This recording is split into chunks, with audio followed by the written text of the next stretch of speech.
Olá, seja bem-vinda, seja bem-vindo ao nosso sexto módulo. O módulo de hoje é direcionado para a gente trabalhar um pouco, apresentar os conceitos da escuta atenta, de uma escuta um pouco mais especializada, cuidadosa, e alguns aspectos culturais e religiosos do idoso, do núcleo familiar, que podem atuar como facilitadores para o trabalho do cuidador informal, como uma forma de conexão, de estabelecimento de vínculos, de fortalecimento das relações que o cuidador estabelece com o idoso cuidado e com o núcleo familiar. Sem mais delongas, vamos lá.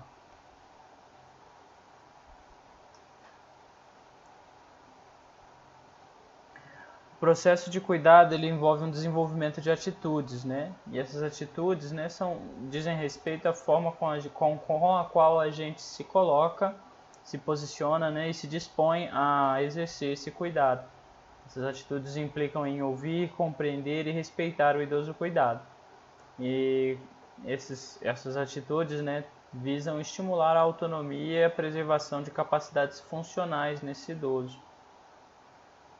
Importante, que o cuidador estimule ao longo do cuidado a iniciativa e a disposição do idoso, justamente para poder trabalhar de maneira consciente, de maneira proposital, a independência, a autonomia desse idoso que a gente tem falado há alguns módulos já. Isso incentiva o idoso a se mobilizar e participar ativamente de sua rotina de cuidado. Isso coloca ele num papel de protagonista, Ele se torna um agente ativo nesse processo de cuidado também, não apenas um agente passivo, de acordo com as suas necessidades. Eu cito aqui agora um artigo sobre envelhecimento ativo e a importância dele nesse processo de autonomia e de manutenção das capacidades funcionais do idoso. Para que o envelhecimento seja bem sucedido, deve-se analisar não apenas a ausência de enfermidades, mas também a manutenção das condições de autonomia e de funcionalidade. Então, como que o cuidado informal pode ser norteado, por meio dessa escuta e através disso pela cultura e pela religião? Você conhece a pessoa que está sob seus cuidados, você se dedica a ouvir, compreender, entender as queixas, as demandas, as histórias, as alegrias e tristezas desse idoso cuidado?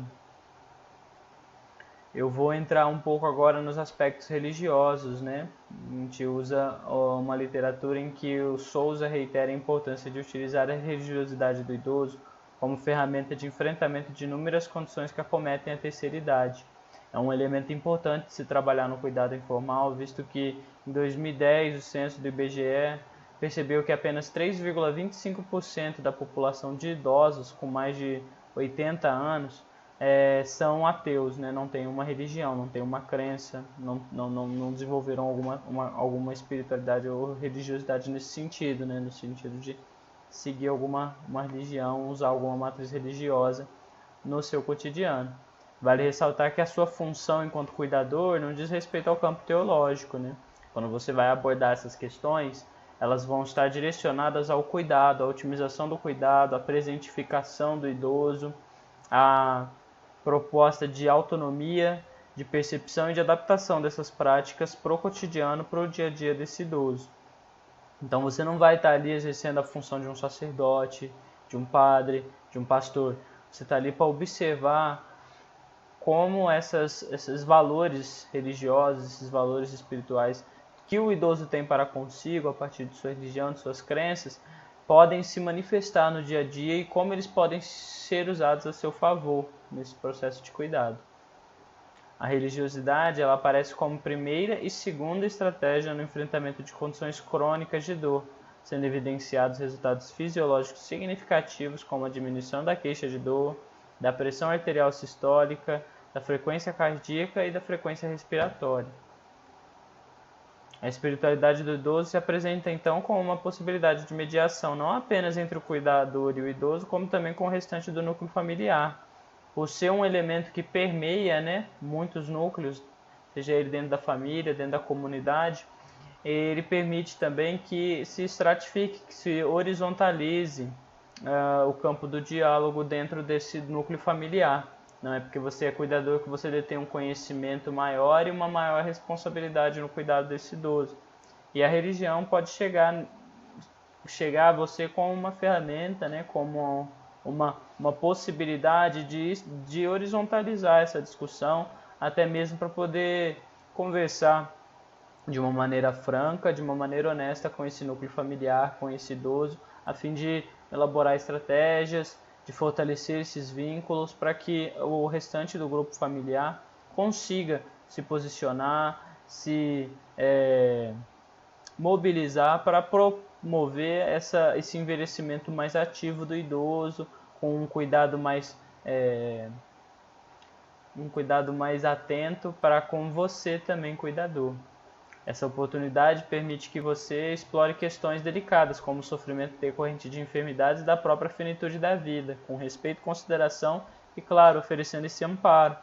Uma vez que você aborda essas crenças, né, esses valores que são tão intrínsecos na vida do idoso e que também podem estar enraizados no núcleo familiar, você pode trabalhar de uma maneira mais leve na linguagem, nos símbolos, nos conceitos que esse idoso, que esse núcleo familiar pode melhor aceitar, né?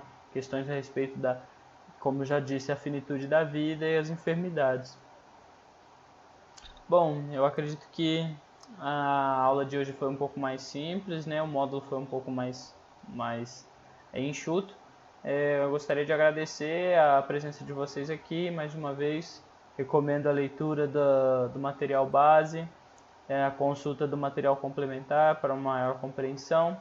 Qualquer dúvida, entre em contato conosco, a plataforma está à sua disposição. E nos encontramos no módulo 7, o nosso último módulo, né? Vamos encerrar. Eu agradeço a presença de todos e até mais.